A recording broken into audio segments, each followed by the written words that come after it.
But Simbu வெற்றிமாறனுடைய அந்த project வந்து பண்ணலாம் அப்படிங்கும்போதே நிறைய ப்ராப்ளம்ஸ் வந்தது. ஃபஸ்ட்டு தனுஷ் அவர்களால தான் யூனிவர்சிட்டி கொடுத்தாரு, கடைசியில் கொடுக்கல. 20 கோடி வேணும். வெற்றிமாறன் சிம்பு தானு தயாரிக்கிற இந்த படம் ப்ராப்ளம் வரதுக்கான வாய்ப்புகள் நிறையா இருக்குது. காரணம் ஐஸ்வரி கணேஷ் வேல்ஸ் ஃபிலிம்ஸில் வந்து செட்டு ஒர்க்கு போயிட்டுருக்கு. வர 17ஆம் தேதியிலேருந்து நார்த் மெட்ராஸில் ஷூட்டிங் ஆரம்பிக்கிறாங்க. பட் அரசன் டைட்டில் கூட ஃபிக்ஸ் பண்ணிட்டாங்க. என்ன டைட்டில் போது சிலம்பரசன் அவருடைய பேரில் இருக்கிற அரசனே தூக்கி வைப்போம் அப்படின்னு பண்ணிட்டாங்க. வடசென்னை 2வா இருக்கும்போது தனுஷ் சைடு பெரிய ப்ராப்ளம். அது இல்லைன்னு வெற்றிமாறன் வந்து தெளிவுபடுத்திட்டார். இதற்கு பிறகு நார்த் மெட்ராஸில் சில சம்பவங்கள் நடக்குது. அப்போது ஏற்கனவே அந்த அன்பு இருந்த ஸ்பேஸில் தான் அரசன் ஒரு கேரக்டர் இருக்கான். அதை படித்து ஒரு பெரியாரன்னு சொல்லிட்டு வெளியில் போகிறான். அந்த டைமில் அன்புடைய அந்த கேங்ஸ்டர்லாம் போட்டு தள்ளிட்டு உள்ளே போகும்போது தான் இதை கேள்விப்பட்டு அரசன் திரும்பி ரீஎன்ட்ரி உள்ளே வரான். இதுதான் கதைக்கலாம்.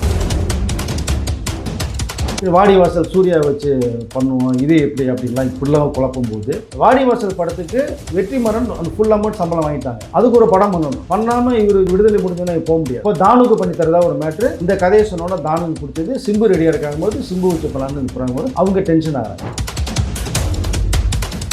தனுஷ் அவர்கள் படம் பண்ணிட்டு விக்னேஷ் ராஜா போர்த்துகல் டைரக்டர் வச்சு ஒரு படம் பண்ணி கிட்டத்தட்ட 90% படம் முடிகிற ஸ்டேஜ். இப்போ இந்த வெற்றிமாறன் சிம்பு வரும்போது தனுஷ் அந்த படத்தை விடலான்னு ஒரு பிளான் பண்ணுறாங்க. இதற்கு காரணம் யாரு அப்படின்னா தனுஷ் வந்து ஐஸ்வரி கணேசன் வந்து இப்போ வந்து ஒரு படம் ஆரம்பிக்க போகிறாங்க. இந்த படத்துக்கு முட்டுக்கட்டை போடுறதுக்கு அது பிளான் நடக்குதா அப்படின்னு மறைமுகமாக சிம்புக்கு வந்து இந்த 2 பக்கம் அட்டாக் நடக்குது. இப்போ சிம்பு என்ன பண்ண போறாரு? இப்போ தனுஷ் யாரே எல்லாருக்கும் எதிரியா மாறிட்டு இருக்காரா சிம்பு முதற்கொண்டு?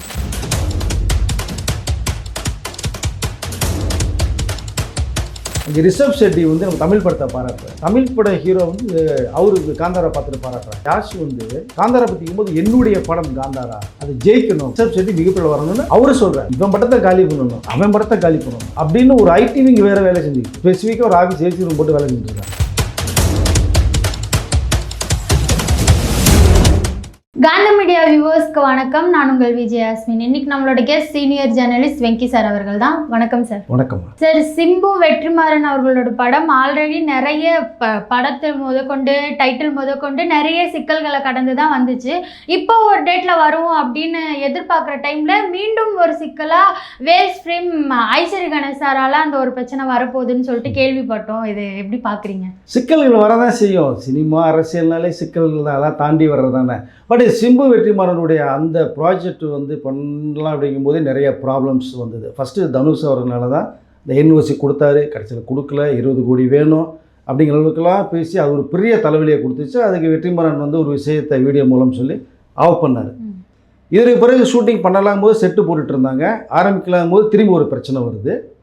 வாடிவாசல் சூர்யா வச்சு பண்ணுவோம், இது எப்படி அப்படின்லாம் இப்படிலாம் குழப்பும் போது கடைசியில் வாடிவாசல் சூர்யா வந்து இப்போதைக்கு பண்ண முடியாது, 1 வருஷம் டேட் தர முடியாதுன்னு சொல்லி அதை தரலாங்க. அந்த பிரச்சனை முடிஞ்சுது. சரி, திரும்பி இதை ஆரம்பிக்கலாம் அப்படின்னு வெற்றிமாறன் சிம்பு பிளான் பண்ணும்போது அது திடீர்னு ஒரு பெரிய கேப் உழுது. அந்த கேப்பு காரணம் என்னன்னே தெரியல. அதற்கப்புறம் தான் தெரியுது இதுக்குள்ளே சின்ன சின்ன சிக்கல்கள்லாம் உருவாகுது அப்படின்னு. இந்த சிக்கல்கள்லாம் அந்த பல முடிச்சுக்களை அவுத்து வந்து கடைசியில் ஓரளவு லாஸ்ட் வீக் ஒரு 2 நாளைக்கு முன்னாடி தான் பிரச்சனை எல்லாம் தீர்ந்து செட்டு ஒர்க்கு போயிட்டுருக்கு. வர 17ஆம் தேதியிலேருந்து நார்த் மெட்ராஸில் ஷூட்டிங் ஆரம்பிக்கிறாங்க. பட் அரசன் டைட்டில் கூட ஃபிக்ஸ் பண்ணிட்டாங்க. என்ன டைட்டில் போது சிலம்பரசன் அவருடைய பேரில் இருக்கிற அரசனே தூக்கி வைப்போம் அப்படின்னு பண்ணிட்டாங்க. வடசென்னை 2வா இருக்கும்போது தனுஷ் சைடு பெரிய ப்ராப்ளம். அது இல்லைன்னு வெற்றிமாறன் வந்து தெளிவுபடுத்திட்டார். வடசென்னை 2 நீ தான், அன்பு கேரக்டர் நீ தான், இது வேற அப்படின்னு சொல்லி. இந்த கதை எப்படி உருவாது அப்படின்னா நார்த் மெட்ராஸில் நடக்கிற அந்த கேங்ஸ்டரில் வச்சுட்டு அன்பு ஜெயிலுக்கு போகிறது மாதிரியான ஒரு சீனை முடிச்சிருப்பாங்க. இதற்கு பிறகு நார்த் மெட்ராஸில் சில சம்பவங்கள் நடக்குது. அப்போது ஏற்கனவே அந்த அன்பு இருந்த ஸ்பேஸில் தான் அரசன் ஒரு கேரக்டர் இருக்கான். அவன் படித்து ஒரு பெரியாரன்னு சொல்லிட்டு வெளியில் போகிறான். அந்த டைமில் அன்புடைய அந்த கேங்ஸ்டர்லாம் போட்டு தள்ளிட்டு உள்ளே போகும்போது தான் இதை கேள்விப்பட்டு அரசன் திரும்பி ரீஎன்ட்ரி உள்ளே வர்றான். இதுதான் கதைக்களம். அதுலேருந்து உருவான அதாவது அரசன் போனவனை திரும்பி உள்ளே வரைக்கிறார் வெற்றிமாறன். அன்பு இப்போ உள்ளே இருக்கான். அரசன் வந்ததுக்கப்புறம் நடக்கிற சம்பவங்கள் தான் யார். ஆனால் வடசென்னை 2 பண்ணவங்களே இல்லை, நிறைய பேர் அதிலே பண்ணுறாங்க. ஆக்டர்ஸ் எல்லாமே பண்ணுறாங்க. இதற்கப்புறம் அரசனுடைய ஆட்டம் என்ன மாதிரி இருக்கும் அப்படிங்கிற கதைகள். இது தனுஷ்க்கு ஒரு தெளிவுபடுத்தினாங்க. பிரச்சனைகள் இல்லைன்னு சொல்லி வடசென்னைக்கு இது சம்மந்தம் இல்லை, அது ஒரு லைன் எடுத்து பண்ணும்போது அவர் கொஞ்சம் மைண்டு செட் ஆனார். ஆனால் இப்படி ஒரு மேட்ரு போய்கிட்டு இருக்கும்போது திரும்பி ஒரு சிக்கல் வந்து உருவாது. இப்போ நீங்கள் கேட்ட கேள்வி தான். வெற்றிமாறன் சிம்பு தானு தயாரிக்கிற இந்த படம் குறிப்பிட்ட டயத்தில் வந்து ரிலீஸ் ஆகுமா, 6க்கு முன்னாடி ப்ராப்ளம் வருமா அப்படின்னு ஒரு பேச்சு போய்ட்டு இருக்கும்போது ப்ராப்ளம் வர்றதுக்கான வாய்ப்புகள் நிறையா இருக்குது. காரணம் ஐஸ்வரி கணேஷ் வேல்ஸ் ஃபிலிம்ஸில் வந்து சிம்பு 3 படம் பண்ணுறதா வந்து ஒரு அக்ரிமெண்ட் இருக்குது, மியூச்சுவல் அக்ரிமெண்ட். பட் அதில் வந்து வெந்து தனித காடு 1 பண்ணியிருக்காங்க. இன்னும் 2 பண்ணணுங்கும் போது கௌதம் வாசுதேவன் மேனன் படத்தில் வந்து சிம்பு பண்ணுற வாய்ப்புகள் குறைவாக இருந்தது. அப்போது இன்னும் 2 படம் பண்ணி தான் கொடுக்கணும் இல்லையா? அப்படிங்கும்போது சிம்பு அவர்கள் வந்து டக்கு வெளிப்படத்துக்கு போகிறாங்க. அப்போது வேல்ஸ் ஃபிலிம்ஸ் என்ன சொல்கிறாங்கன்னா ஒரு 10 படம் தயாரிக்கிறதா ஒரு அனௌன்ஸ்மெண்ட் கொடுத்தாங்க வரிசையாக. இப்போது சிம்புக்கும் வேல்ஸுக்கும் ப்ராப்ளம் வருது, இங்கே தான் வருது, ஆர்வமாகுது.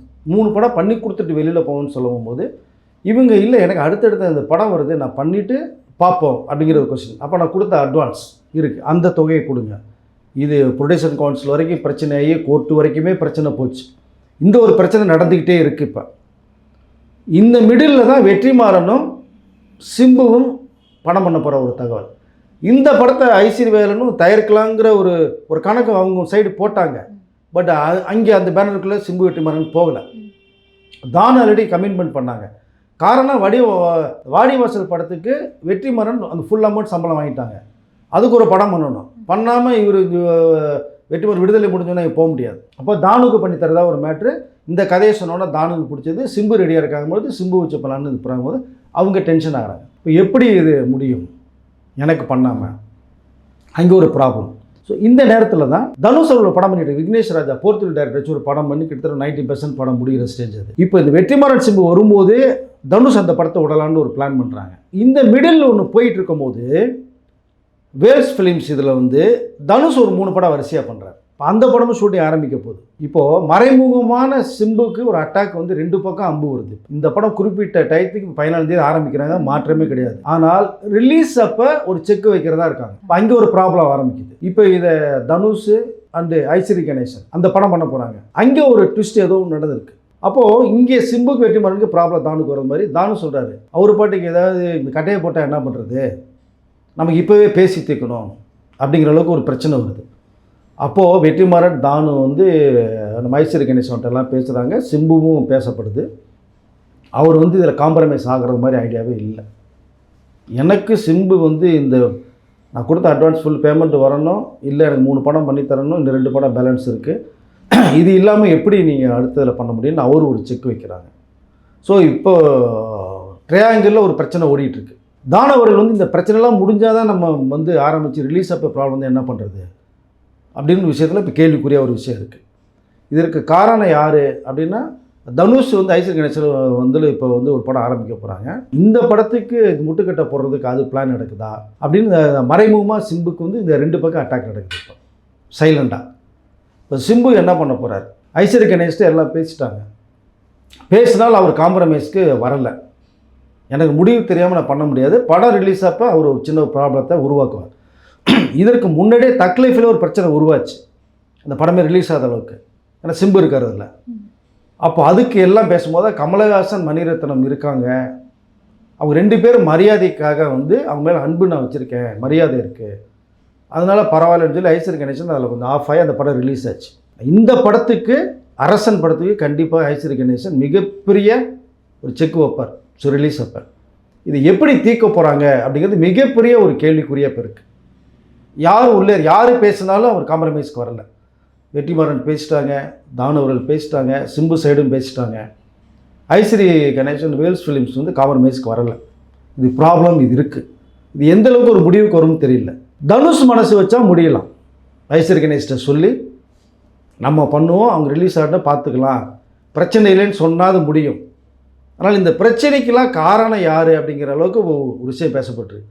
தனுஷ் சொல்லி தான் ஐஸ்வரி கணேஷ் அவர்கள் செயல்படுத்துறாங்களா சொல்லுவார். ஆல்ரெடி தனுஷ் சாருக்கு எதிரிங்க அதிகமாக ஆவாங்கன்னு சொல்லிட்டு அவர் சொல்லியிருக்காரு.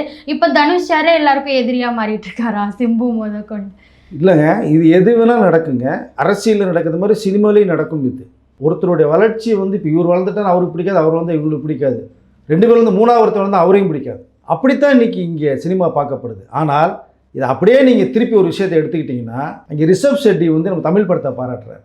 தமிழ் பட ஹீரோ வந்து அவரு இந்த காந்தாரா பார்த்துட்டு பாராட்டுறாங்க. 2வது இன்னொரு விஷயம் பார்த்தீங்கன்னா, யாஷ் வந்து கேஜிஎஃப் ஹீரோ காந்தாரா பற்றிக்கும் போது என்னுடைய படம் காந்தாரா அது ஜெயிக்கணும், ரிஷப் ஷெட்டி மிகப்பெரிய வரணும்னு அவரு சொல்கிறார். கேஜிஎஃப்பை பற்றி ரிஷப் ஷெட்டி கேட்கும்போது கேஜிஎஃப் என்னோட படம், அதை நான் நடித்தது மாதிரி ஃபீல் பண்ணுறேன் யஷ் பெரிய லெவலில் போகணுன்றாங்க. இது எப்படி ஹெல்த்தியாக இருக்குது? இங்கே அது இல்லை. போட்டி இருந்தால் பரவாயில்ல, இங்கே பொறாமை நிறையா இருக்குது.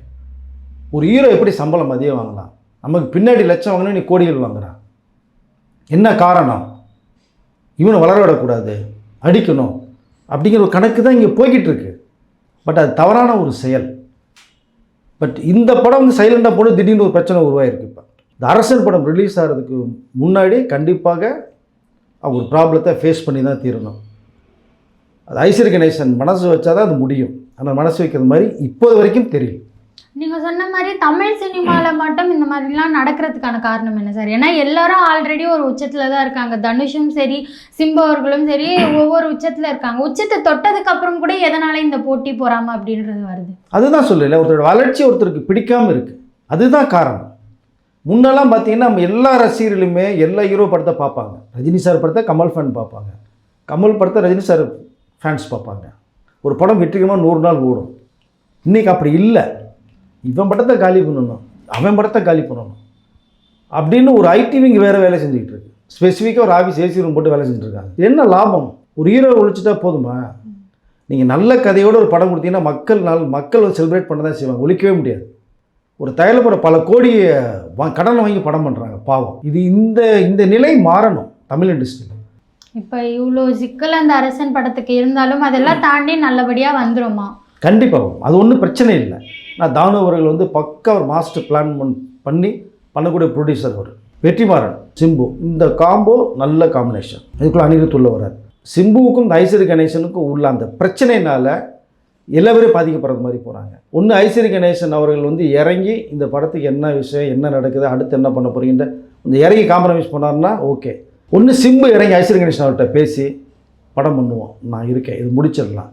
ஏதாவது ஒரு விஷயத்தை நேருக்கு 1 to 1 பேசணும். பேசி தீர்க்கிற விஷயங்கள் நிறையா இருக்குது. அன்பால் 1000 விஷயங்கள் சாதிக்கலாம், அதிகாரத்தினால எதையுமே சாதிக்க முடியாது. பட் இது சிம்பு இறங்கி ஐஸ்வர்யா கணேசன் பேசணும், இல்லை ஐஸ்வர்யா கணேசன் இறங்கி சிம்பு எனக்கு பணம் பண்ணி தெரியா இல்லையா என்ன மேட்ரு அப்படின்னு பேசணும் செய்யணும். ஏன்னா அட்வான்ஸில் ஒரு பணம் கொடுத்துருக்காங்க, அந்த கொடுத்த பணம் திரும்பி நம்ம கொடுக்கணும். அது ஒரு விஷயம் பார்க்கப்படுறோம். படம் பண்ண முடியல, நம்ம கொடுத்து கிளியர் பண்ணிடணும். அப்படி தான் நிறையா நம்ம இங்கே மற்ற ஆர்டிஸ்ட்லாம் பண்ணுறாங்க. பட் இதுக்குள்ளே ஒரு பிரச்சனை போகுது. அதில் போட்டி இருக்கலாம், பொறாமல் இருக்கக்கூடாது. மீண்டும் அதான் சொல்கிறேன். ஆனால் நிறைய இங்கே இருக்குது. சினிமா சம்மந்தப்பட்ட நிறைய விஷயங்களை பகிர்ந்ததுக்கு நன்றி சார். நன்றி.